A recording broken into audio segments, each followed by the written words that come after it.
We're a dynamic duo of local entrepreneurs who don't just work hard, but know how to have a good time too. Along our journey, we've crossed paths with some incredibly cool individuals who've crafted some seriously impressive brand-worthy businesses. You might recognize their business, but are you ready to get up close and personal with the real architects of their success? Today, we're throwing it into high gear as we sit down with one of these trailblazers. So no more suspense. Let's introduce our guest in the studio today. So without further ado, Love Local Chicagoland is proud to present Brandworthy with your host, Mike and Aaron. Hello, everybody, and welcome to Season 2 of Brandworthy. I am super excited to start a new season, and whenever you do start a new season, there's always little changes, little nuances that are different, and this is no different. So we do have some different segments. We've lined up a great group of guests for Season 2, but the most important, and I think the most relevant, is that we've changed our co-host for Season 2. We got rid of Jason, and we've brought in Aaron Bondi, the man, the myth, the legend. Aaron, welcome. Thanks, Mike. Appreciate it. Glad to be here. Really excited to be a part of Brandworthy Season 2, and really just excited about the lineup of guests that we've got coming in. The people we've been talking to are super exciting, starting with our first guest. We kind of mulled around who we were going to bring in here, who would be the right fit, and I think landing on Greg was great. Woman of the Year. SBA Woman of the Year, which is not an easy award to achieve. It's a lot of competition. Yeah, a lot of competition. And she is with IA Advisors.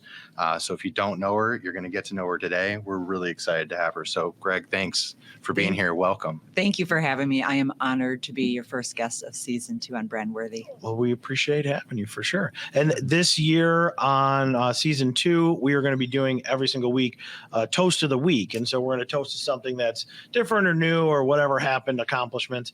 And so our Toast of the Week this week is going to be for Church Street Brewing. Church Street has stepped up their game and helped sponsor Season 2 for Brandworthy. So not only do we get cool swag, as you noticed, but we're also going to have some great brews, and we're going to have some guests from Church Street come by throughout the episodes. So as we drink up today, we're drinking Is this Church Street Pills? Church Street Pills. Yeah. You always start with the basics. It's easy, goes down nice and smooth. So cheers. That's good. Yep. Some good, Delicious. good brew. Yeah. All right, Greg. So where we like to start here at Brandworthy is in the beginning. So talk a little bit about your childhood, where you're from, family, kind of things like that.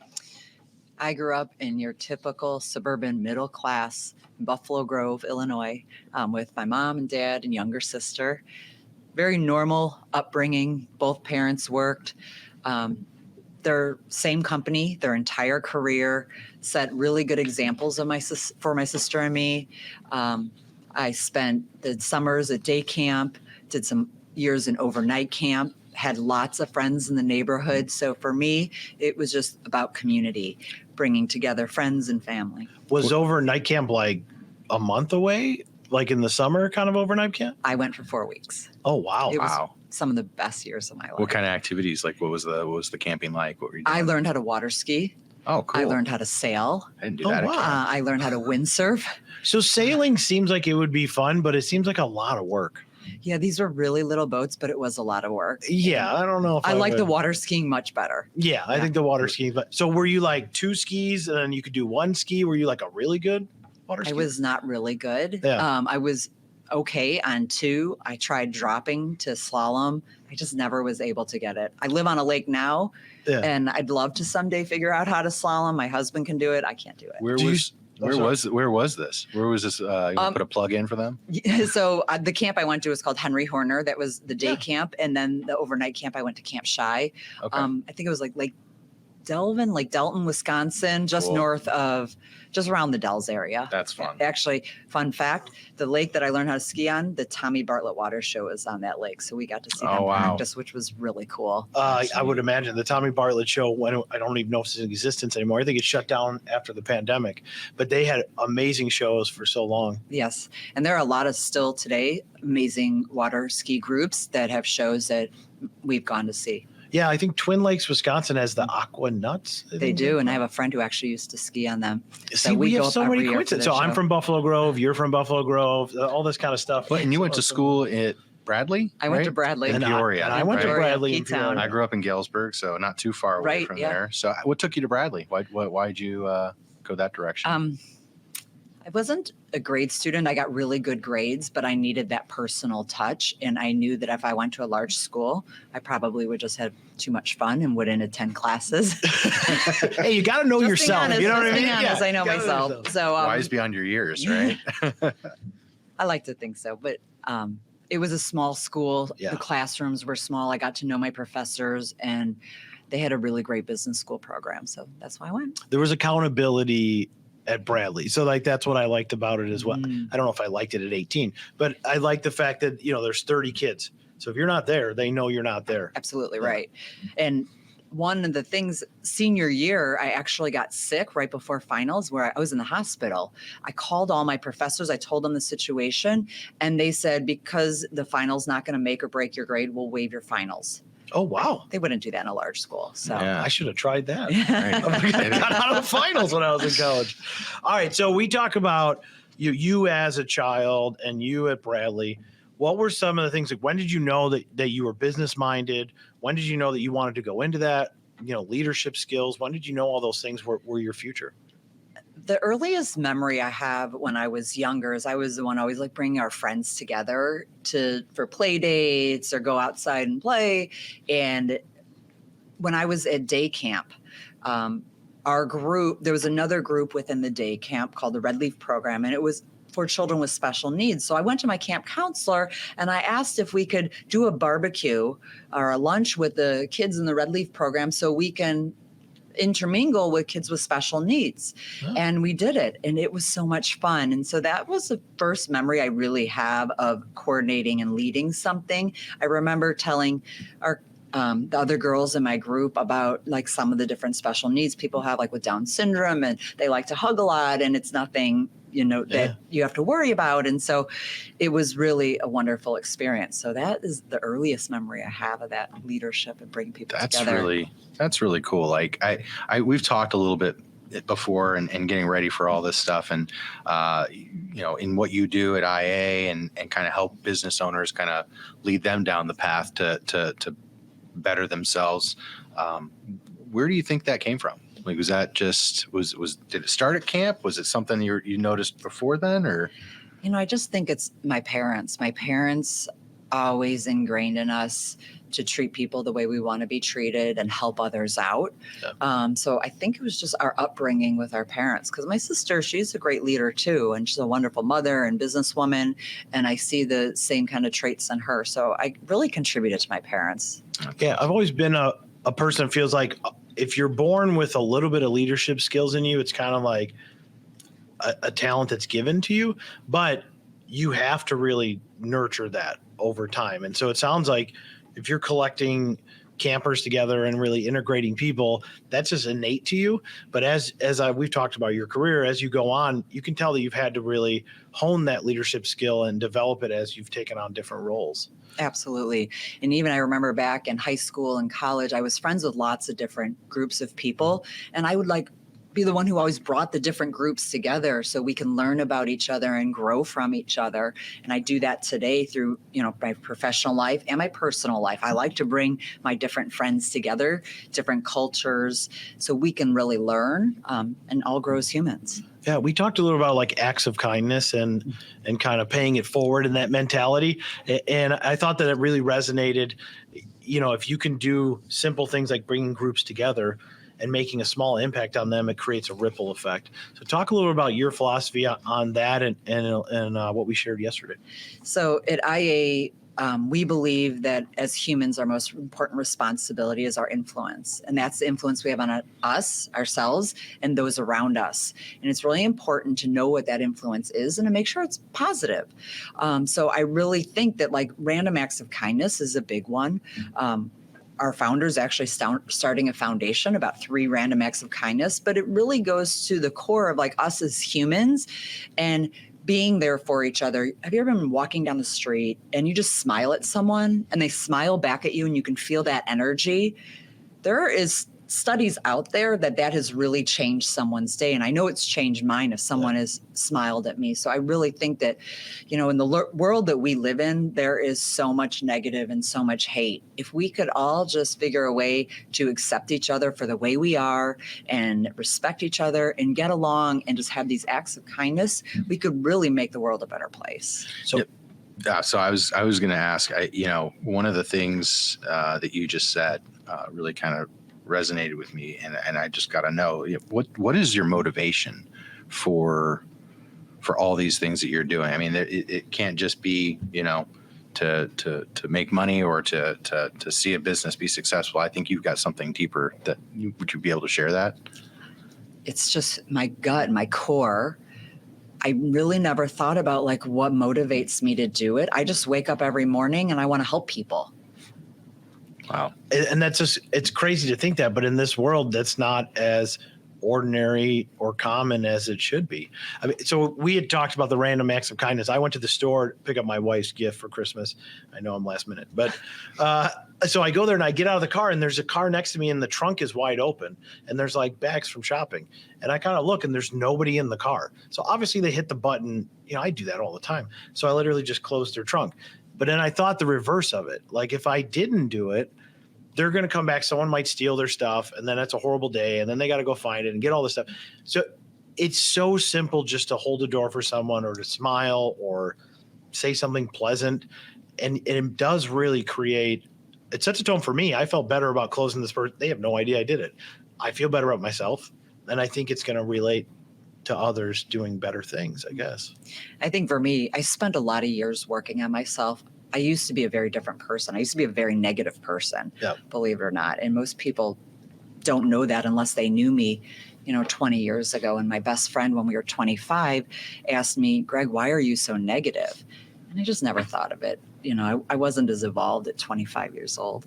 And after she passed away and I had spent some time really thinking about like, why did Missy ask me this? And so I started going to therapy and working with coaches and figuring out why I was like negative to the point, like if you told me, oh, I'm going to Florida for the holidays, I'd be like, oh my gosh, it's so hot there. Or it's really humid, or, they get these wicked storms. Or we all know people like, that is a very common. And I didn't like that about myself. And I saw all these other people around me that were really positive. I'm like, I need to change. So it was a lot of therapy. I helped myself. I became a much more positive person. I surrounded myself with positive people. I broke up with friends that were toxic. And so maybe that's my motivation. I was able to become a better person, more positive person. And now I just want to help others. Yeah. So it's kind of a cliche question, and it's a little bit different from motivating, but what's your why? I mean, what's your why out there? I mean, is it family? Do you have people that you're doing it for? Is it something that you want to do something to better the community? Where's your heart on the why? To me, one of my goals has always been to be the best human that I could be for myself and for those around me. So my why really is to become the best human that I could be for myself and others. And I just want all those around me just to be the best that they can be and be happy and know how to get through things and really just be the best that they can be. Yeah, I would say, like, just from the short time we've been talking, that I could definitely tell you're going to put out the effort either way. Like, you're going to make the effort to make a positive impact. Whether that's received well or not, that's on to them. But I think a lot of us want that reciprocation right away, and that's not what it's about. If you continuously make a choice to just do good or to be positive or to impact somebody in a good way, it'll work. It might not work immediately. It's not self-gratification instantly, but it'll happen over time. Yeah. And I think it's a great way to shift. Many people can change the way they are. When we talk about leadership as a muscle, you got to work at it, and you have to work at yourself and your traits. And it sounds like you've done that. I mean, no one I've spoken to that knows you would ever say negativity is a characteristic of yours. So if that was, you're saying yourself, it's amazing that you've transformed. Yeah. That's I wouldn't have bought it. Yeah. I'm optimistic that about all the time. myself. I'm Thanks. going to change myself something Right. because you can do whatever you want if you work at it. Thank you. All right. So we know a little bit about your background. And before we get into your career that you're in now, we have a segment that we like to call Questions from the Brand Worthy Bowl. And it's sponsored by Church Street. And we say it's questions from the congregation because, you know, the drinkers of Church Street, our congregation, and our listeners are our congregation. So what we are going to do is put you on the spot. You have not seen these questions. You have no idea. You are going to pick a random question And they are random. and we're going to talk about it. All right. So here we are. If you could have a conversation with any historical figure, who would it be and what would you ask them? It's a good one. That is a good one. It's a really good one. I mean, you could go so far back. I mean, there's some obvious ones. But do you want to go that far Lincoln or back? something. Yeah, I don't know. This one may shock people. It's pretty bold. Hitler. Okay. And I would ask why. I mean, that would be very interesting to hear You could, why. yeah. If I had a time machine, I would go right before he got into power and eliminate him. I would go. Obvious I would thing go and do. get him have a lobotomy. For sure. Yeah. Yeah, for sure. Or I could go back to as a child and never mind. All right. So if I could go back to talk to any historical figure, I mean, like obvious one, I'm trying to think of, I would have to go back probably like, I don't know. I'm really struggling on who I would want to talk to. I would want to try to find out why we got into certain wars. So maybe I would go back to the Vietnam era and ask why we did it, or World War I. I don't know. I can't think of. I would want to know the why behind some of these things happen too. Because what you read about, I always feel like is someone's perception of what happened, and not really what truly happened. And so someone had to be the first. I'd go with Lincoln. I mean, you know, in terms of dealing with people with two totally different, you know, perceptions of what reality is. You know, trying to understand how you get in the middle of that storm and ultimately bring people together. You know, be an interesting conversation. There'd be some fun lunches. Mm-hmm. Absolutely. And if he didn't want to do the hard thing, we could have two separate countries. You know what I mean? I could have easily went the other way. Yeah. I think that's a great. So that was our question from the congregation. From the congregation. I think it went well. I got to think of better people. You guys had really good ones, and I do not. All right. Well, so No, go I ahead. was going to ask, you know, so you're at IA now. What was the journey like? What was your career path? How did you land there? Where'd you start? What'd you learn along the way? The majority of my career, I've worked in small businesses, building the operation structure to help them grow. For 14 years, I was with one company called Interactive Health. We were an on-site wellness company where employers would hire us to help get their employees healthy. It was very rewarding work. When I started, we were 20 employees. This was back in 2001, 2002. So this is like one of your first jobs out of school, kind of? It was my third job Okay. fourth job out of school, but the first few, it was like 2 years. Yeah. Bigger companies, just kind of trying to learn corporate Gain culture experience. and, you know, what the business world, real world's like. So they brought on a new president who was a past ADP employee, headed up the national sales, so very strong sales background. The goal was to grow the business, and they needed someone to head up the operations. I had worked for the company on a part-time basis, helping them out in the past when they needed help. And so they interviewed me for the opportunity, operations manager, and I joined. It was the greatest 14 years in my career up till now at Interactive Health, but it was an amazing journey over the 14 years. We sold the company twice to private equity. We bought another company to complement the services, and built it to, we probably at the end were around 1,300 employees all in. So Wow. W-2s, 1099s nationwide. It was So throughout very your rewarding. 14 years, went from 20 or so to 1,300. Yeah. Wow. It was an amazing journey. I learned a lot along the way. I'll never forget when I started, our founder, Jim Banks, said, Greg, you're really young and we're going to grow this business. And not many young people have the opportunity to roll up their sleeves and be involved in business growth like we're going to do. And he was such a visionary and we grew the business. It was amazing. We saved a lot of people's lives along the way. We were finding people who had diabetes that didn't know it, and their levels were so high they could have gone into a diabetic coma at any moment. We would have to pull them off the line and call 911. We found people with high blood pressure where we're calling 911 because they probably were about to have a heart attack. There were all these things that we were finding: prostate cancer, thyroid cancer, especially thyroid cancer or thyroid issues in women when they were pregnant. That's something that really needs to be checked for. So like all these different things we were finding. So it's ingrained in me to help people. So my team was helping people, and it was just so wonderful to be able to help the number of humans throughout the United States that we helped through that program. I also think when you align your core beliefs with what your paycheck is coming from, it's a win-win. So it sounds like that 14 years was very rewarding and was right in line with who you wanted to be. 100% it was. And I grew a lot. I had wonderful mentors. A lot of my transition from negative to positive was during that time. So they saw me change a lot. I grew a lot. I grew up a lot in that organization. So let's fast forward then. So IA, tell us, what are you doing there? What's your role with the company? Give us a little taste. Yeah, I've been with IA for 4 years, and talk about the power of networking. That's how I found IA. My husband plays darts. He was playing darts one night with one of his friends that he's been friends with for over 20 years through darts. And his friend was asking how I was doing. And he told him, I'm looking for a new opportunity.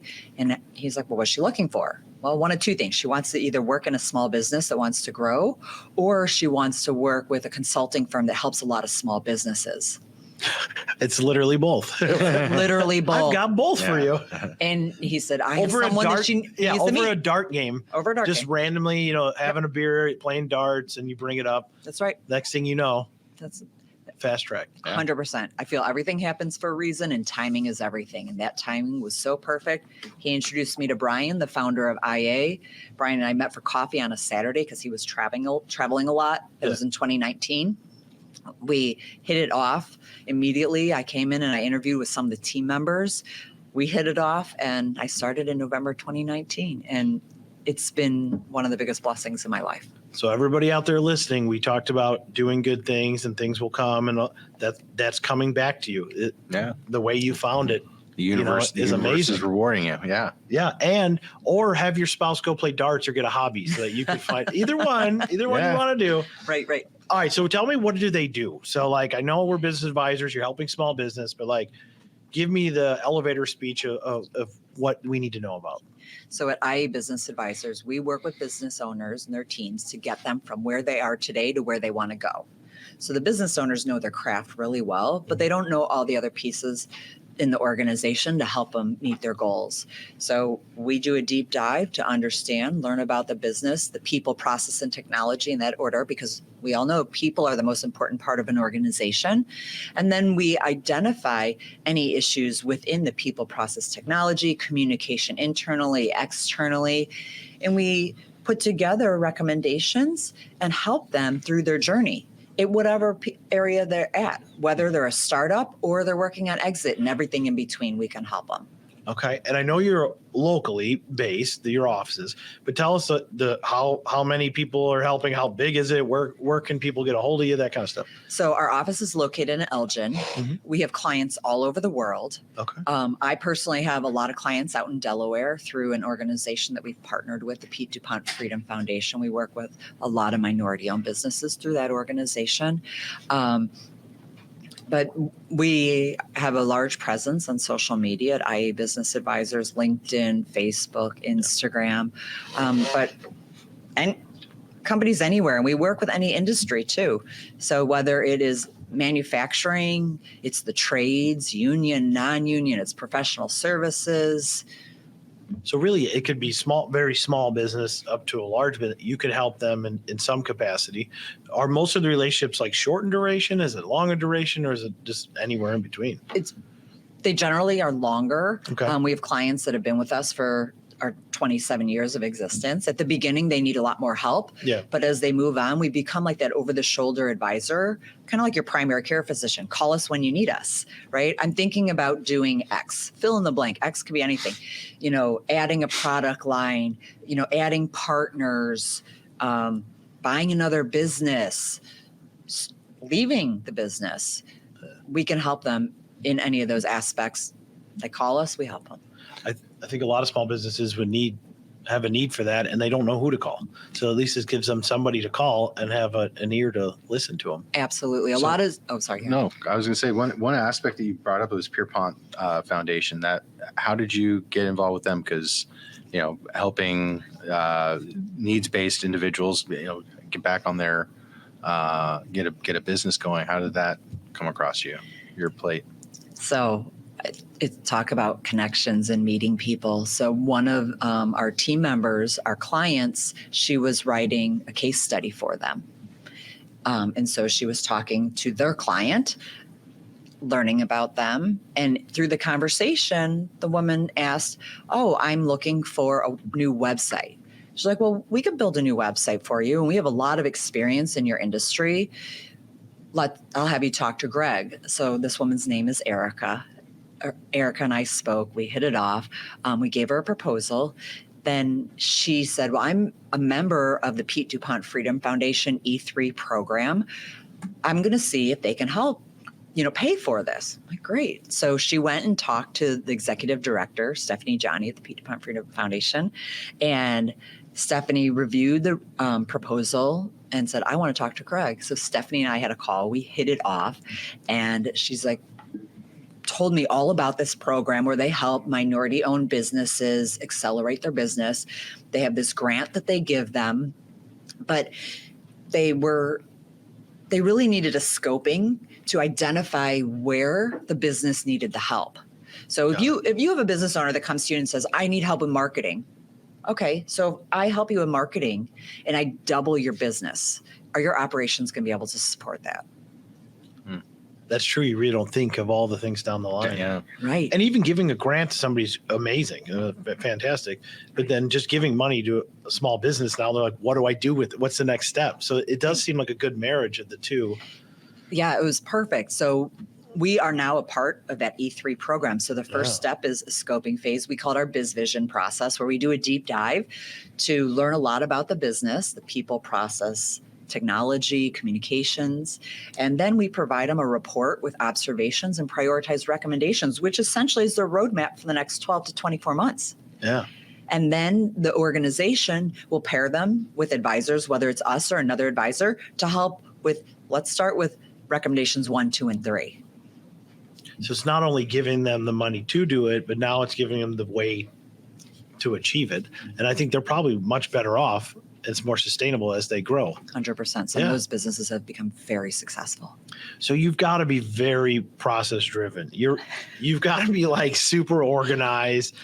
Tell me what your closets look like. What are your drawers like? Where is there a junk drawer? Is there something crazy? What's dirty and messy at your house? I have a junk drawer. That's it. You do have a junk drawer? I have a junk drawer. Just one? Just one. I got like 10 junk drawers, and I don't know where anything is. Yeah.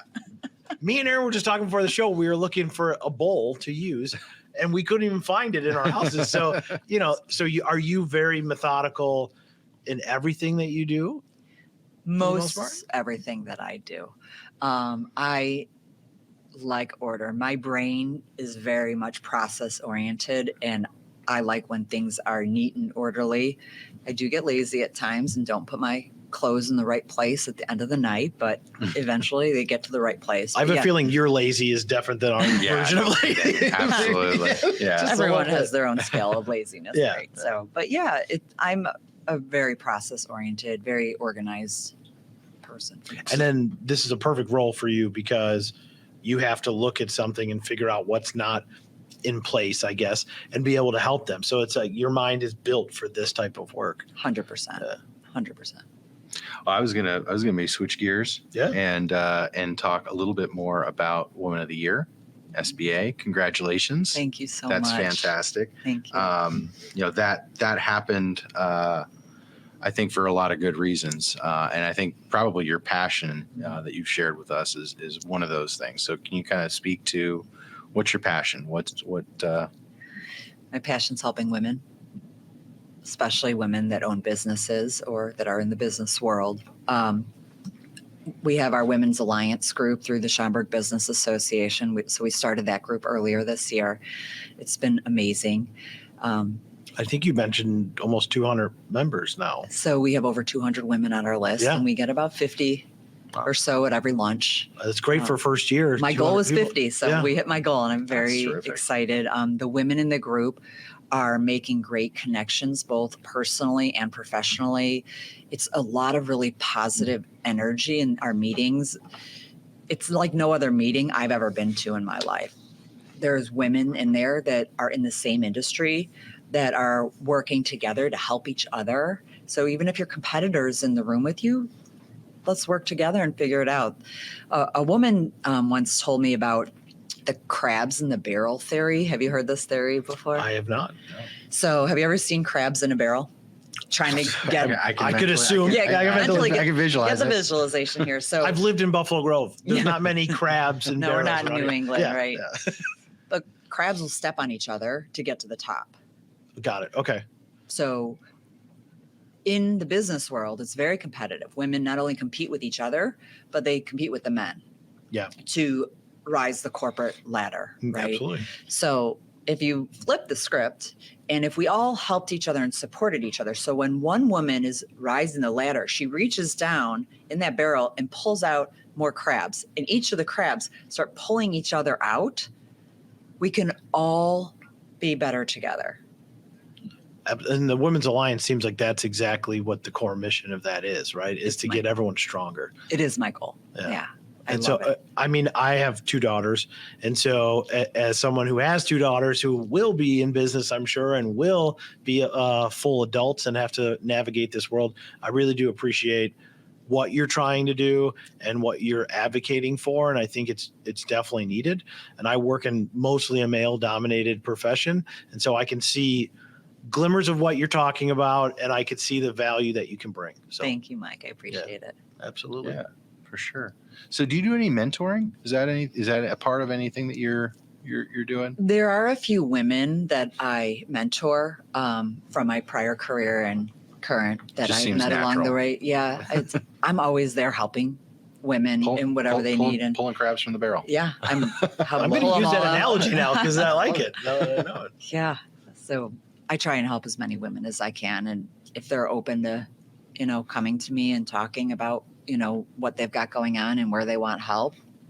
And if I can't help them, I know plenty of other women Yeah. who are professionals that can help. Like you all know Dr. Michelle, she's amazing. I've referred people to her to help her. Yeah, I've mentored a few people in my career, and that's always, it's a hard thing to admit, but when you meet somebody and you don't feel like you could really help them, but you can get them to somebody else, it's just as rewarding to get them on their journey to who will help them. So At IA, we're all about all playing well in the sandbox together. Yeah. And if there's an opportunity that comes to us that we can't help, I will know someone that can help. And I will make that introduction. There's enough business out there for everyone. So there's no need for us to that's not true. The giver help mentality. each other. So speaking of business, how do people find you? What are you looking for? Who's your ideal client? Give us the next elevator pitch. So I think I look at it two ways. So one is the obvious, business owners that need help and want help.